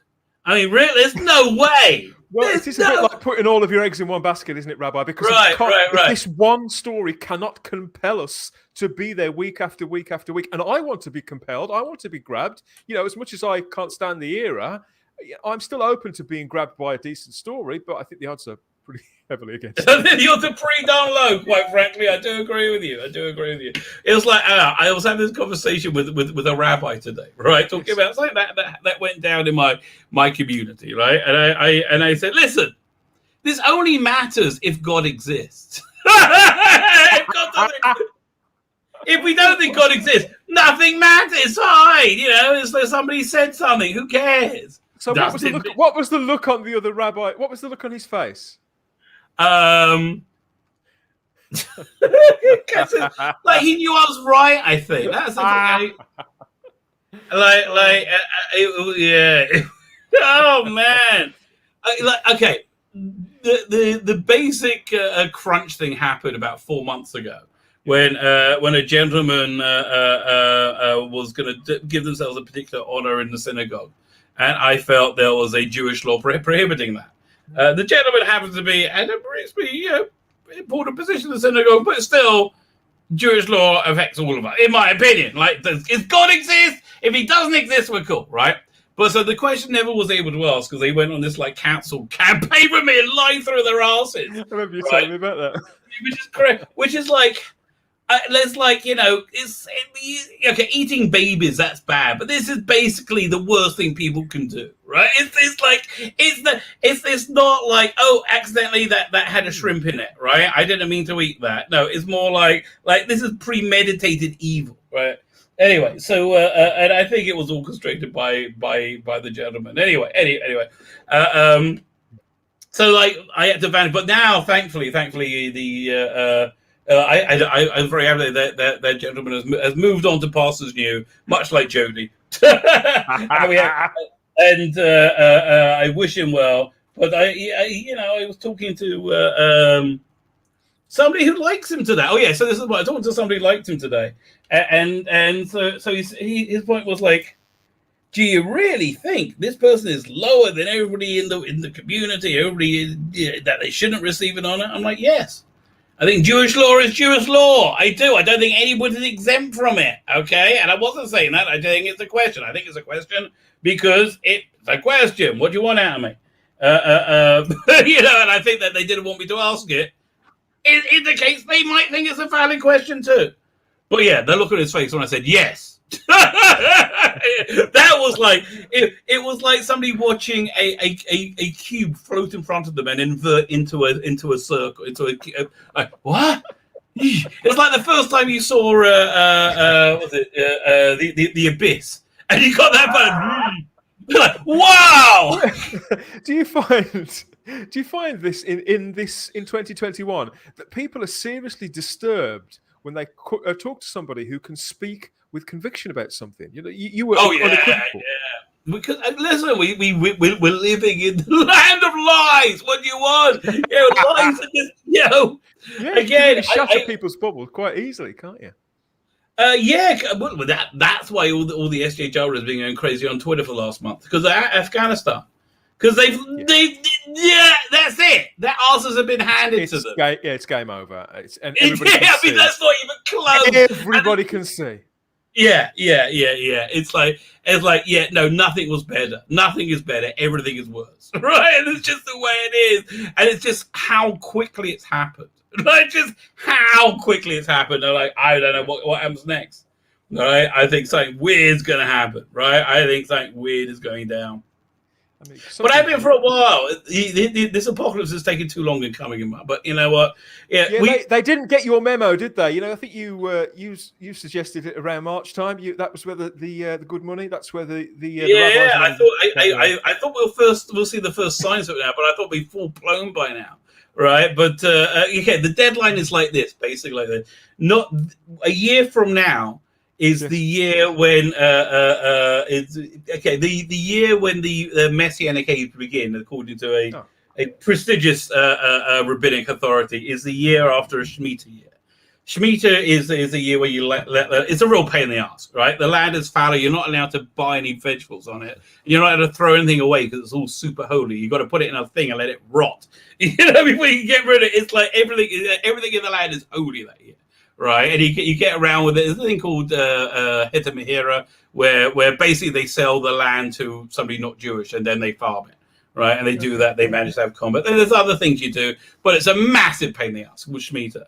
It's kind of Shemitah is like where everybody's property returns back to them after the year. So this is why I think this is the best economic system possible because you have like a free market economy. You're given like a patch of wealth at the beginning, patch of land, and it's a free market economy. You can buy, sell, you can do whatever you want, right?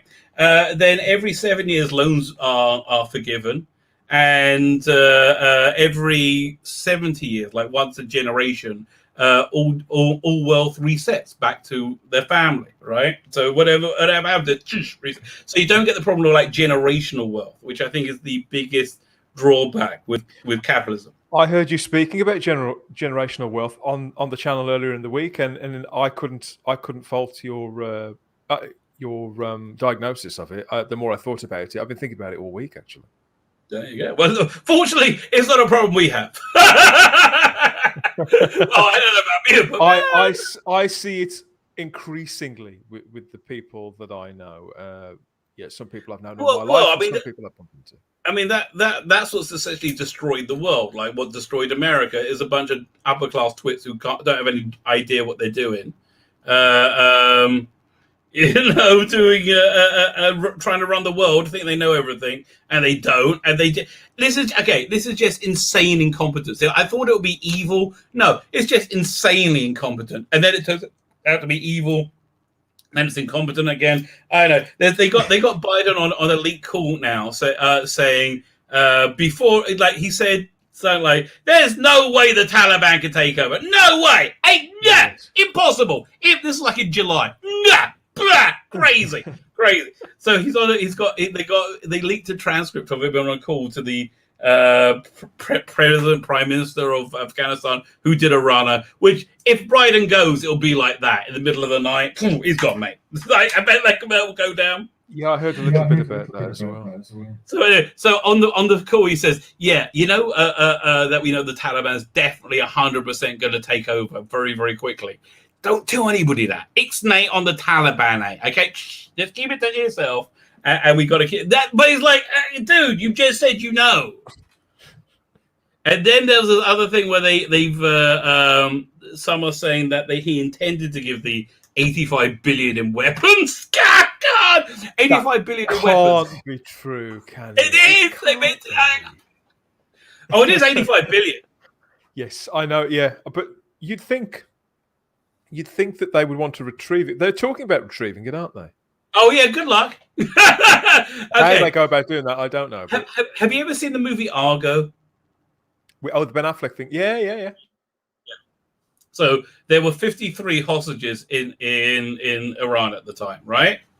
Currently, there's anything between, they're admitting to 300. Right? They're admitting to 300. 24 of them school children. My question is, what are the school children doing in bloody Afghanistan? That's weird. Oh, yeah. But 24 school children on a thing together, right? And like minimally 300. Could be 3,000 for all we know. Could be 30,000. Nobody has any bloody clue. Well, the right? figure will be higher than they've told. Yeah, really? You think they might be telling porky pies? Who could see that coming? So, okay, Argo, they did the thing for 53, right? 53 people, right? And it wasn't even the bulk of them. This is 100 times bigger. Minimally 5 times bigger. I mean, or like 5 times bigger. It's crazy. This is like to imagine. And in the last 2 weeks, I mean, as you know, I always say that I don't comment on American politics because I haven't got a vote in it. But this is live. Oh, this is we international. got comment. This is a spectator sport. This is massively international, and it does affect everybody. We have more dangerous people on the streets of my city, just my city, and we had a few before. We have more dangerous people on the streets now than we had 2.5 weeks ago, thanks to the gentleman you were talking about. Directly his action. Right. Yeah, exactly. And they're saying they've done the best job ever, and they should just be given praise.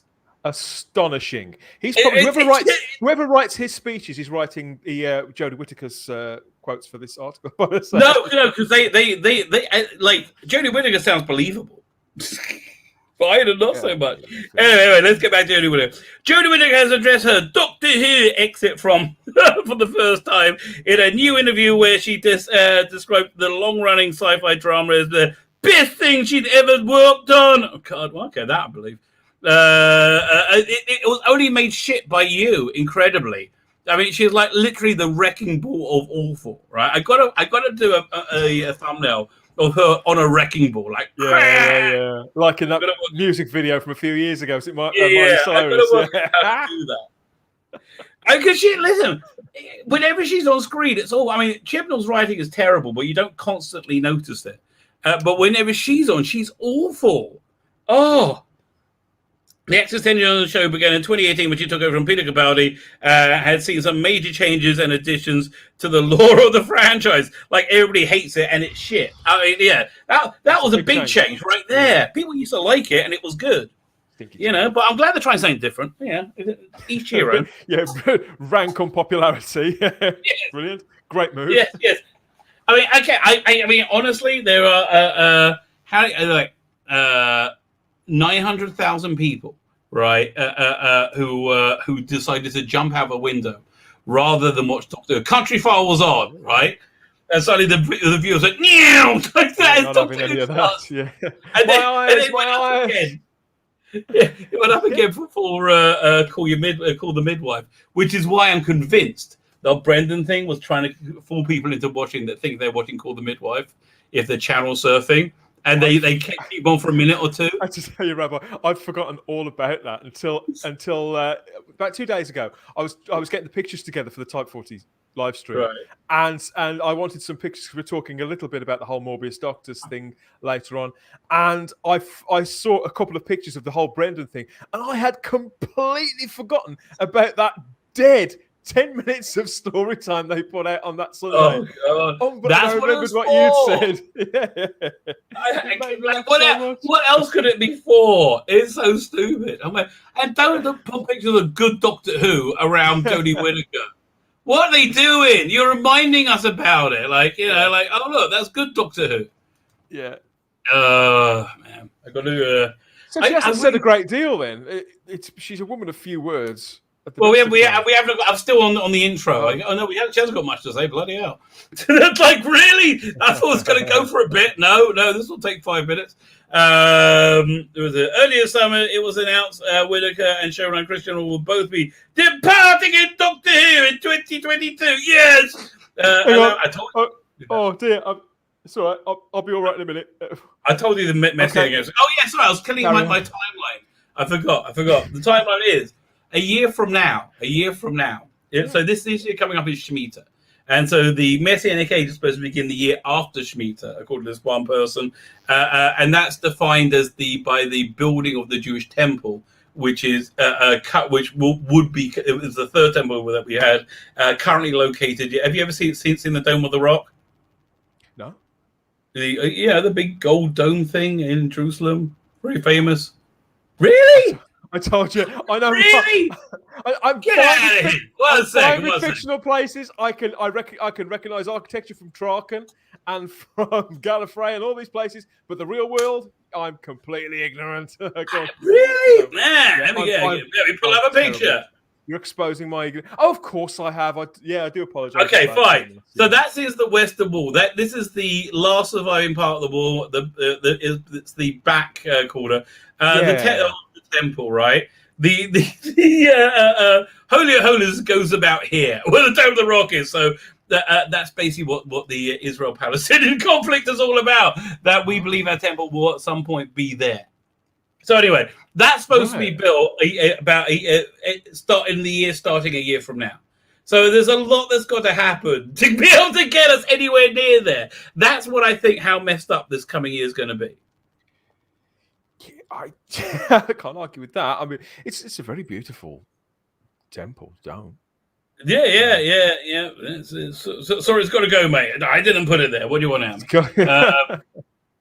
In an interview with BBC Radio 6, she reflects on her experience with the show, and passionate viewers help heaping glowing praise on her colleagues and fans alike. She was fantastic. I hear you. She began. The two highlights for me were having a brand new family of cast and crew and making a set of mates for life in an environment where we have such joy. You know who should play Jodie Whittaker on the audio? It should be Katie Manning. I think they should just get Sue Pollard in. She's probably cheaper. Oh, even better. More of a laugh with Sue. Yeah, I'd probably buy that actually. Oh God, would you love to see a docudrama starring Sue Pollard as Jodie Whittaker? That's Jodie Whittaker. The fact that she's 70 and Jodie Whittaker's half her age is neither here nor there. I would much rather watch Sue Pollard. She could pull it off, and I think it'd be more watchable. Absolutely. What was great? Such a joy going to work every day, and the part was saying so amazing, but then also. On the outside of it, seeing how much it means to Doctor Who fans, of old to new Whovians, to people who have gone and revisited. Okay, everybody comes here has gone and looked at anything else, right? Whatever stage of a Whovian journey they're in, their journey is being away from you. Just being half a second in that has been really exciting. Yeah, you're half a second. People look at you and go, Jesus. This is Doctor Who. Everybody said it was good. This is shit. I mean, what? I'm getting that she's had a really, really good time making this show, but unfortunately for the poor fuckers who've had to watch it, we haven't. Listen, I would guess most rapists enjoy the act more than the victim. Okay, just my guess, right? The people on the other side, not big fans. It's a bit of a harsh analogy. But I think it says everything. Very, very strong. You've certainly got the message across. But she is. I mean, yeah. I've always got the impression that Jodie, Bradley, and even Tosin, when he looked awake, and Mandip have had a ball making it. But that's kind of beside the point. If the end product is not fit for purpose, fit for human consumption.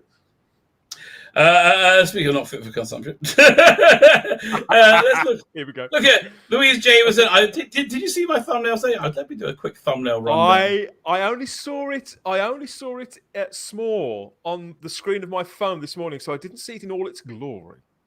Oh, wait, one sec. Let me pull up. I got a bunch of them here. Yeah, let's get a good look.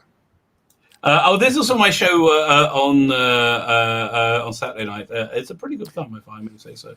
Oh, they're all quite. Oh no, that's all right. Yeah. Nice copies.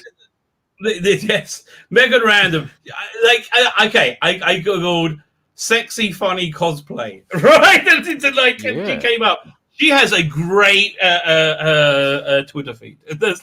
Anyway, today's one. We gave Lever a bit of cleavage because I think it's something that she always would want. Yeah. Doctors, can I do anything to help you? Thank you, JNT. We got to do the Nazis are taking over. Disney are indistinguishable from the naughty National Socialists. And of course, we've done J. Buck Melberg to establish that they do indeed love socialism. And here, this will got coming up maybe over the next few days because I'm offline Monday night to Tuesday and Tuesday. I'm offline Tuesday, Wednesday, basically. Okay. Right. So I got a bunch of content I might do. There's a long article about how Lower Decks has destroyed. It is the Kurtzman trick that they've been aiming for, right? That might be happening. I can't tell you how much of a weight has been lifted off my shoulders by not watching this. Yeah. It's so oppressive. It's so awful. It's just horrible. We got. I finally got to do my Delta and Bannerman review. Yay! One of my favorite stories. That's genuinely one of my favorite. Dragonfire is so much better. Oh my god, Dragonfire is. I can't argue with that. I can't argue with that opinion. But Delta and the Bannerman for me is like it's like getting into a warm bath every time. I've been experimenting with something a bit new this week. I'm trying to review it. It's so hard to get through it. It's so hard, and I remember liking it at the time because it's a sequel. There's a sequel to Web of Fear. Downtime, and I'm going to do Demon's Rising. Oh, yeah. I haven't seen Downtime in years. I've never seen Demon's Rising. Me either. That's why I'm doing a review. But it's so hard to get through Downtime. It's so badly done. It's like, production. It's painful beyond painful. We really it's like a bad fan film. But it's like lower. When did it come out, Rabbi? Was it around 95, 96, something like that? Yeah, something like that. It was before. It was way before the McGann movie. Oh, so it might have And been. then Demons Rising was about a year late, about 5 years later, but 2003. Yeah. Right. So doing that one, I figured, well, I might as well do a whole series of them. Yeah. And do the Alton. Have you ever seen the Alton trilogy? Yes, I've got the first two. I've got to be honest. I can't remember if I've seen the third one or not. The third one they had a big falling out. They had a big falling out with Nick Briggs, so he didn't come back and write and direct the third one. That's it, of course. Because I remember these as being really strong and atmospheric, but I don't think I ever saw. Because I do sometimes get them mixed up in my head. The Stranger ones too. You know, I enjoyed most of them, but I do get them mixed up. All right, and then on Friday I got my 2000 AD review. I always drop that on Fridays. Jumping on prog. I would recommend if you want to jump on. This is a review to follow. I saw it in the supermarket earlier today, and I nearly picked it up. Great cover. I think it's really really that nice. cover really sells it. It really totally sells it. Fine. What were we looking at? It was this. We were being regaled by Jodie Whittaker, but she had very very little to say. Oh, that's it. Then we talked about Louise. Right. Yeah, we just we looked at looking at this. Man, I should have used this still. This is a pretty good one. I love that photo. I've always they're so much in character there, aren't they? And I love how she's looking at us as well. Oh man, I just finished listening to the God of Phantom, the Philip Hinchcliffe presents. Any good? No, awful. Not awful. It had a good core idea. It was so long and so padded and so it was a 6-part story, and he just came out and said, I only think 4 parts are the best. You know, it was a 6-part. It dragged and dragged and dragged. Had a clever central idea and it vaguely interesting setting. Didn't resolve a bunch of stuff.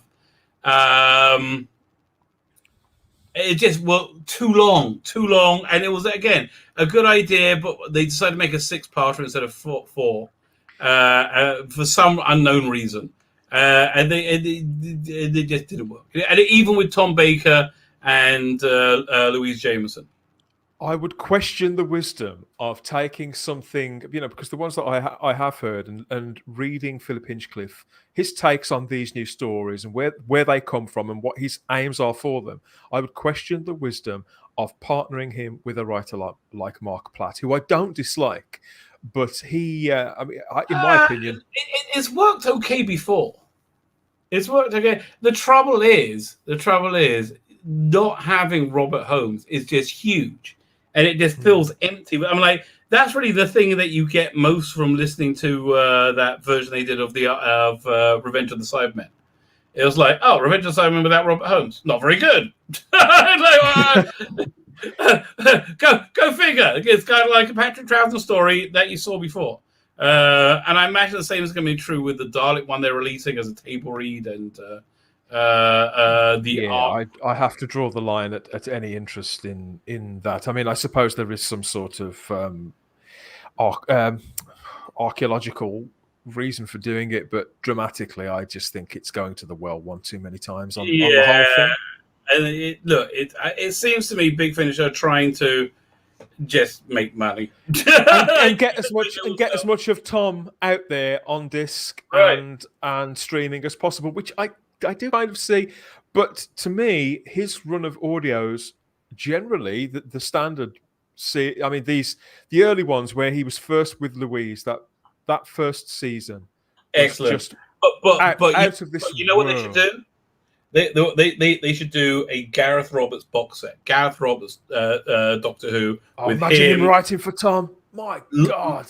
Lala Ward and John Leeson. The season 17 lineup. Be perfect. Yeah. And you could do that as a separate box set. Well, they won't use Gareth Roberts because he's cancelled. I cannot believe that man is still cancelled. It's got to have been. But Terence passed away 2 years ago, and that book was announced prior to that because his last work was in there. This has gone on for years now. It's absolutely outrageous. Poor Gareth Roberts. I love the fact that he's still so active on Twitter, and so much of Doctor Who fandom still does speak and engage with the man. He's still he's still very witty. He's still clearly very creative. He needs to be let in from the cold. It's ridiculous.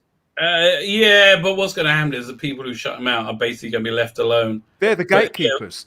They are the very thing that they claim not to be, that they bully other people about.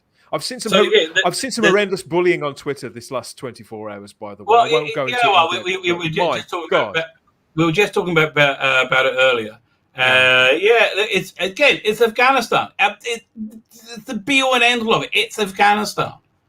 That they look like schmucks and they're freaking out. This is what they do when they look like that. I forgot about this. This is great. Yeah, and the Dad by John Dorney, the Romance of Crime. It's a really fun season 17 sci-fi story that really, really works. And then they also got this wing, which is fantastic. A really fun season 17 story that really, really works. And they got a few more, I think. 1 second. Well, the Higher Science is another Gareth Roberts book. When they've got a combination of people like that, and I'm not the biggest fan of John Dorney, but that team just was creating gold. Right.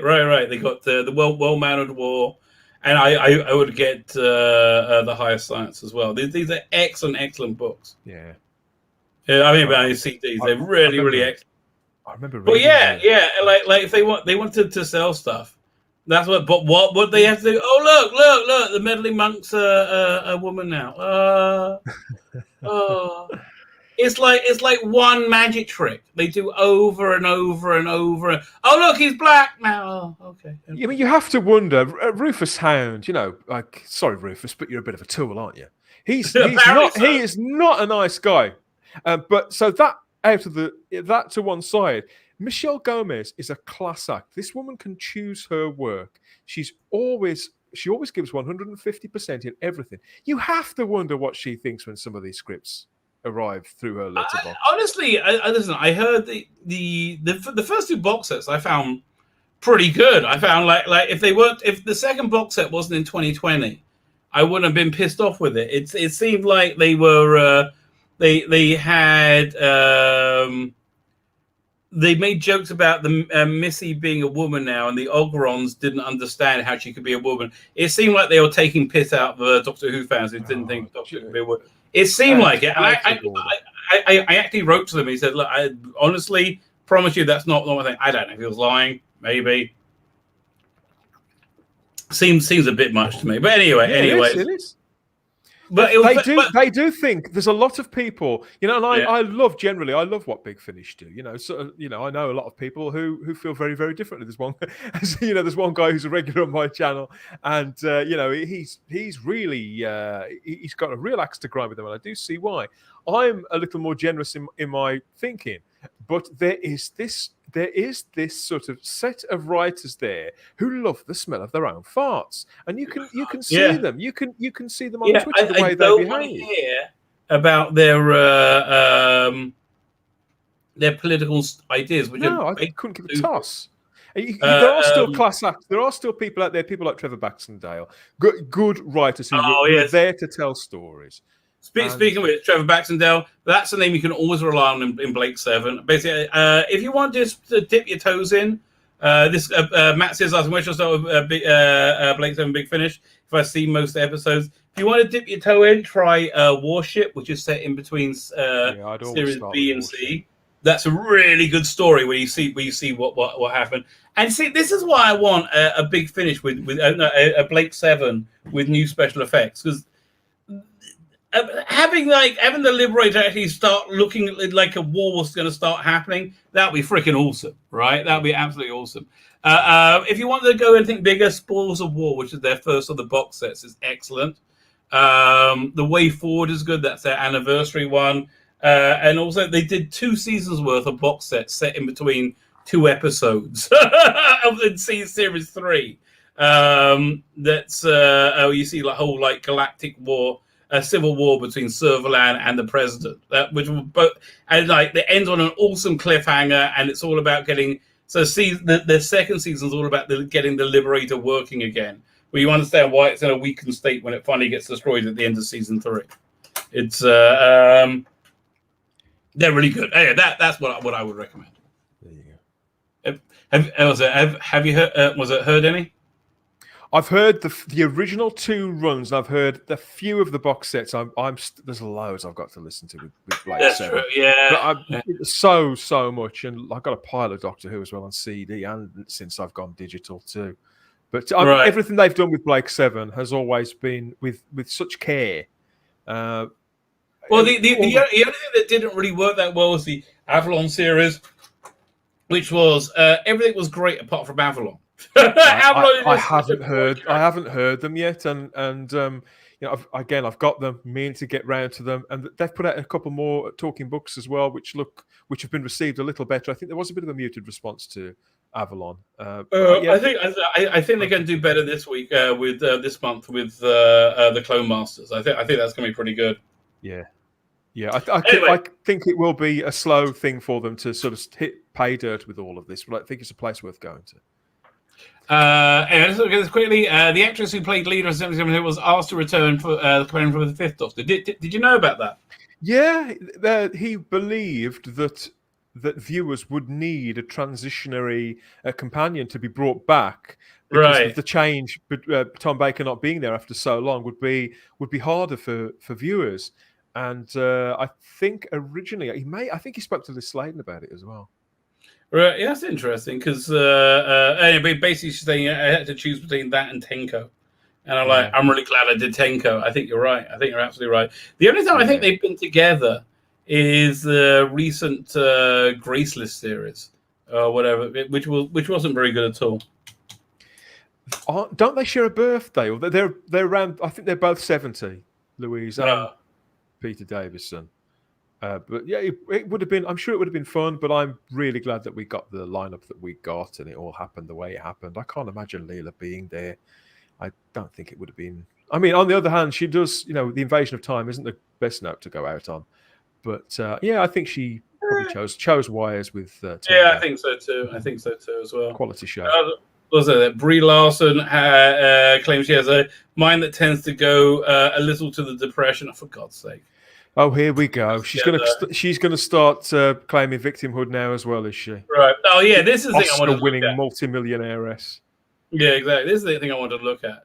Disney moves forward with the Reimagine Tomorrow campaign, despite being exposed as part of a racist critical theory movement. Okay, so this, So anyway, The Walt Disney Company decided to move forward with the Reimagine Tomorrow campaign, despite being. Oh, we just said that. Okay. According to documents obtained by journalist Christopher F. Rufo and published in May, Disney's Reimagine Tomorrow campaign will include a systemic racism, white privilege, white fragility, white saviors, microaggressions, and anti-racism.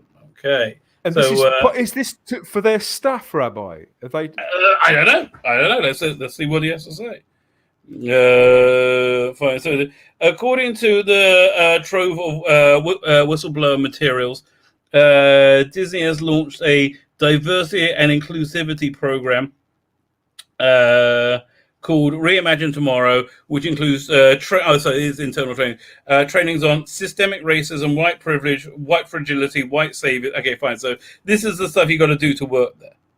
Okay, so let's see what it is. I know people who've worked for Disney at their theme parks, and they've said it's intolerable. It is like a regime there. It's brutal.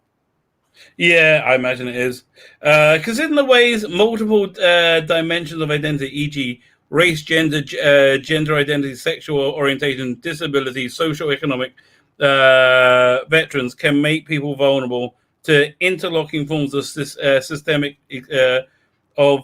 systems of exclusion. For example, Black transgender or gender non-conforming people face one of the highest levels of discrimination. No, that's absolutely source. The national LGBTQ. Excuse me. The highest level of discrimination is is to Jews. Jews have received in America the 52% of all hate crimes. Yeah. It's mainly by people who write this, right? This came out, I think, yesterday, right? That's sobering. But yeah, it's all, I mean, like, but they defined, a hateful attack, discrimination. Somebody says it's okay if you believe you're a woman. I have no comment on it. It's nothing to do with me. I think if you have a penis, you're probably male. Okay, that's what they call a hate attack. You see, because if you don't agree with them, you hate them because they're baby brain morons. Yeah, I still see a lot. I mean, that's a widespread thing as well. If you don't, you're either with us or against us. You're either with us or you're part of the problem. All that kind of thing. So I can believe that. I haven't had any. Yeah, there's no nuance. Read public posts by Black authors to understand the emotional complexity of navigating the workplace. I think we all should be treated equally, right? We should all be treated equally and live by the same set of rules. It doesn't matter what ethnicity you come from. Be a decent human being to everybody, regardless. And you don't have to show you're being a decent human being if somebody's Black, which is what these people like to do. Okay, so proactively seek out Black stories that reflect success, joy, and creativity. Black history and Black experiences are more than traumatic stories. Well, that's the only thing that they tell.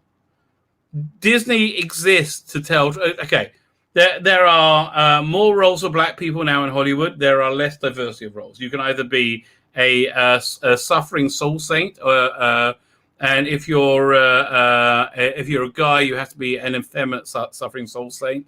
If you're a woman, you need to be a masculine one. But you're also probably going to be a lesbian with half your head shaved. Okay, that's the only rule. I can believe that. Well, Disney have put out a film this week to stream on Disney Plus called Vacation Friends with John Cena in it, and people are really upset. And people are really upset about it because it is about two couples who meet on vacation and strike up a friendship, and it's a goofy comedy, family comedy. And but apparently, and the conceit of it is that just by chance that one couple, John Cena and his wife, obviously they're Caucasian, and the other couple are Black, but they just happen to be Black. And apparently, there's no racial component to this film whatsoever. And the film is just a good knockabout, feel good comedy, and that has really wound up people over on social media who feel that it's not right to do that. It's not, and because the Black couple in it are professionals and all, and it's like there's no truth to this, and people are losing their shit over this film being a positive representation of Well, everybody in the equation, not just, the fact that it's not sort of bogged down with identity politics. They love to be what's the word? Reinforced, right? They love to be agreed with, and they need that. But why? You know why they need it so badly? Because their ideas are bullshit. Because they know that they're they bullshit. know their ideas. The construction of them is so fragile that tremors. Any tremor can sort of cause it to shake and fall to pieces in front of their very eyes. That's why they're so precious. That's why the conviction that we were talking about earlier on really pisses them off, because the fact that they haven't got any conviction about the things that they claim to believe, when they come across somebody and interact with somebody or argue with somebody who does, you may respect their view, but if you speak your view with conviction, because they can't do that, it really grinds their gears, exposes them for what they are, for what they lack. Sorry. but wait, I have to throw this up by Peter Rich. Boo how John Cena. Yeah, that's what I think. Did you hear his apology in Chinese? John made a dick of himself. Let's be truthful. God, he made a dick of himself. I like John Cena, but he did make an arsehole of himself. Right. Oh God, this is just too nauseating for words. What do you have coming up in your stream? That's coming up quite here, won't we? Well, it's funny. As if by magic. There you go. Yes. I've been intrigued. I do like the design on this one. Okay, I like the way that you saturated the one, so it kind of fits in with the. I do this from time to time. Morbius Doctors. Very cool. First of all, we have, it's only fair to say, we've got a guest tonight, Chris McKeon from Black Glove Studio, who make all those wonderful fan dramas, audio dramas, The Final Game, the John Pertwee. John Pertwee's Doctor versus the Master Six-parter. He's the man behind that. Problems being is in that, isn't he? He is indeed. Well, he's in some of the other Black Glove productions that are coming out later on this year and early next year, because Chris has got so many things on the slate. They've got a lot recorded that's in various states of production. He's going to come in and tell us a little bit about that. But he's launching a video project as well, which is a bit of a labour of love. That he's kind of halfway in. I've seen some of the green screen stuff they've been doing with that. That's right, yeah. It's that's a sort of incredible. Minisode of Sarah Jane that he wants to make. So listen, when you talk to him, okay, I am interested in what he does. I'm interested in him. I would like if you could get him to give a guide to news about how to get into them, like what to do, like that. That's just really great content, right? For me, I would totally use that. Yeah, he's a fascinating man, and he's going to explain more about that project. And so we've got that coming up, and he's promised some exclusive footage as well. So we've got that coming up. I got two good guests for you. I need to hook you up with. Both of them will be good for your channel. I got Dr. Alex. Have you ever seen? He's been on my channel once. He wrote. This is the guy who writes The Seasoned. Yeah, exactly. I'd love to speak to Dr. Alex. He's a great guest. He's an interesting guy. He's a great guest. He's got his season 13 coming out probably before season 13. Yeah. He wants to have it available. I got to do. Yeah, I've been so swamped with doing my Indiegogo. I haven't done his cover yet, so I feel bad.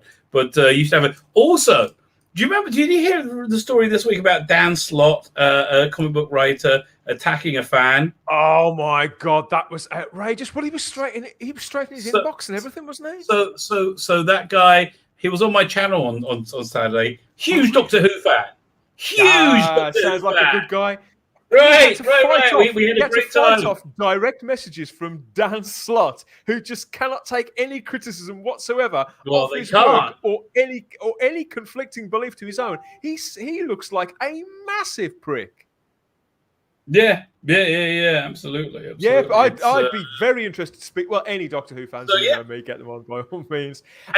And the interesting thing is, he was basically on Dan Slott's side, right? He's like, that's the funny part.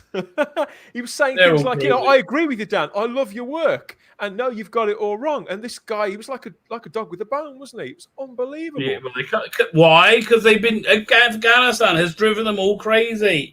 Oh, they're unraveling, right? It's like they're all too what's the word? Invested. they're all too invested in politics. Okay, stop trying to control everybody's life. Which is what's going on. They hate the fact that that Uncle Ethan's done so well. They hate the fact that Substack even exists. It's really winding them up. And okay, my Substack. I got so basically it's going to be 2000 AD if it's only written by me. Right, that's the free version. I got like a year's worth of content. I was going through all the stuff I got. Right, and look, by the way, any artist out there wants to do a strip that gets some traction, get in contact. I'll write something. I'll write a 5-pager for anyone. Right, but I'm gonna have like I'm gonna have like a couple of series and like just eclectic shorts going on. But it's gonna be. I'm so psyched to get this thing. That's why I want to get my Indiegogo thing. I'm so psyched to launch it. It's gonna be free. The initial version is going to be free. It's fascinating. I can't wait to see it come together. And then if I build up a decent list, then I'll try and do a pay version. And if I can get 3,000 people paying $3 a month, I could do gold for that. You can get like great. You can have a good 30 pages of comics for that. Easy. I have no doubt that you have so many stories and things in your life that could fuel that.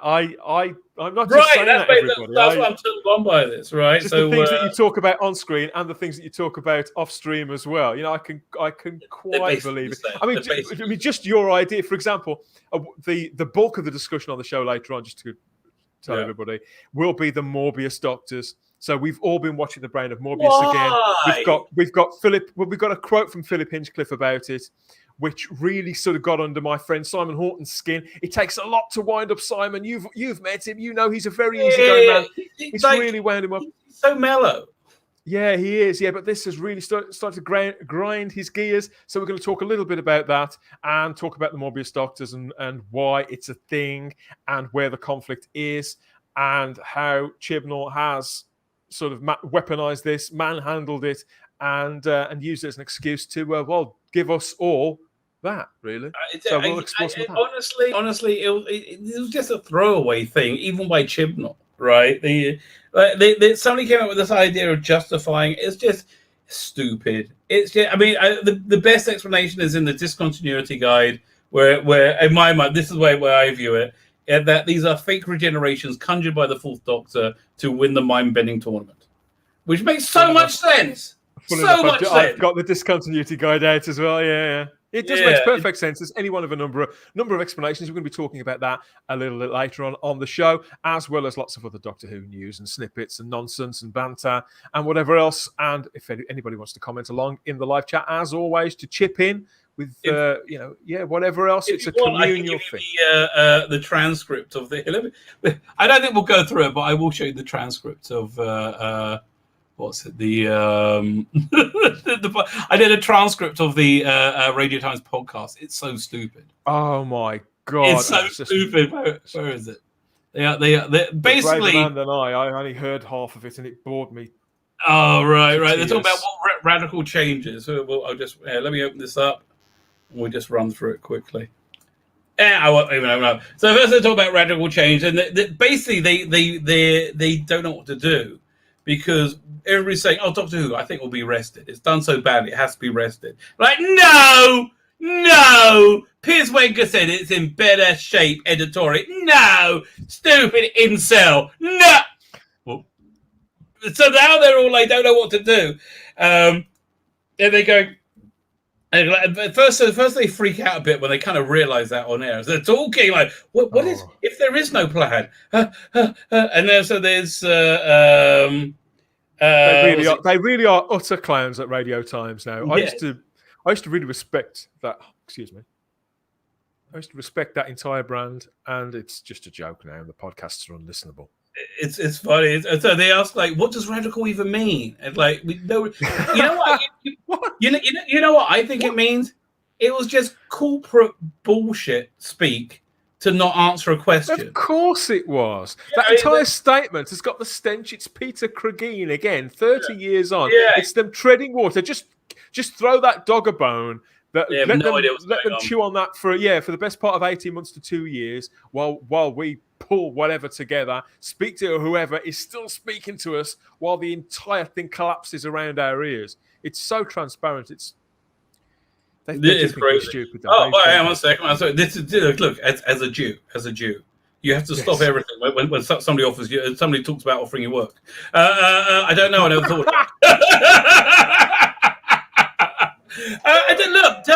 Look. Get in contact with me. Tell me what you're talking, what you're thinking of. It'll be like a book is different. By the way, yeah, I got a novel. I'm going to put on my Substack as well. Got this really cool sci-fi novel. So I'm going to do like a chapter of that. I just got so much stuff I want to get out there. I got this great screenplay. I might put that on there. Just there's a bunch of stuff going on. So I'm really psyched about it. Get in contact. Let me know if it's a comic strip, if it's a novel, if it's whatever. Here's the thing. If you're a professional writer, you need to be told the length and the audience and what you want, right? And then anybody can do anything. It's really the truth. If you could just like put your ego aside and go, oh, what does the person want, right? Let me know what you want. Dubber is not wearing his hat Velcro today. No, it's still there. It's right there. Although there is Velcro in it. That was a big invention about 10 years ago. Somebody had the idea of putting Velcro in here, right? And then when you stay on your head, they'll like, for me, never been a problem. The simplest ideas are the best ones. Sorry, anyway, wait, before I interrupt you, what were you saying? I have no idea. So they're going say they basically what's the really some stupid things they say? They're like, well, it doesn't make Morgan, whatever his name is like, well, I don't really, it doesn't really make much sense it being on Saturdays. It was only on Saturdays because it was only on Saturdays before. Saturdays isn't the time for drama. I'm like, you schmuck. Saturday was a big entertainment night. And he said they reinvented it for Doctor Who. No, they reinvented Saturday night. That's what they did. That's why it became the phenomenal band. It reminded people. Radio Times is the voice of complacency. That's right. Ridiculous. And they didn't. He doesn't like. It's like it feels more comfortable and normal. It's on Sundays. I'm like, you schmuck. Morgan. No. You're lying to yourself, mate. Yeah. So there was that.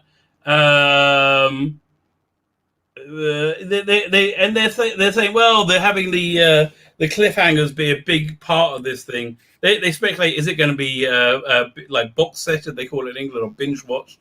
Is it going to be dropped on the one day? They think not. They think it'll be like they want it to be like Call of Duty that people will be like invested in, and I think it'll be water cooler because again, this is just the suits working this out. They have no idea what an incredible shit show they have on their hands because that's what it is. It's everywhere. It's sticks. Yeah, it's the kind of shit that you can never wash out of a blanket properly. It just gets everywhere. Speaking of which, you think that's bad? You should try a puppy with a period. That's what. Ooh. Yeah, it's not good. I've learned things that I never wanted to know. Okay, I've learned. Fine. I have a rule. I have a rule. Whenever I say puppy period, that's the time to call it a night. To right? hit the old whizzy wheel. Yeah, you could be that's right. Thanks for having me on again, Rabbi. Good to see you as always. Tune in. You're going to be on in 55 minutes. I hope I'll be watching. 8 p.m. UK time, and I can't remember the American times, but if you're up, it's only an hour's time. Come watch. 8 p.m. will be you're 5 hours back. That's 3 p.m. Is that afternoon drive? That's right. That's right. Yes, I have got all the time zones on a graphic somewhere, but I haven't got it to hand. So 3 p.m. at Eastern Coast. That makes it noon. A nice afternoon fare if you're on the West Coast, right? So absolutely. You want to hear a bunch of British people? You want to hear Simon get a bit apoplectic about? Does Hinchcliffe say that they were just a throwaway beat? He said a few things about it.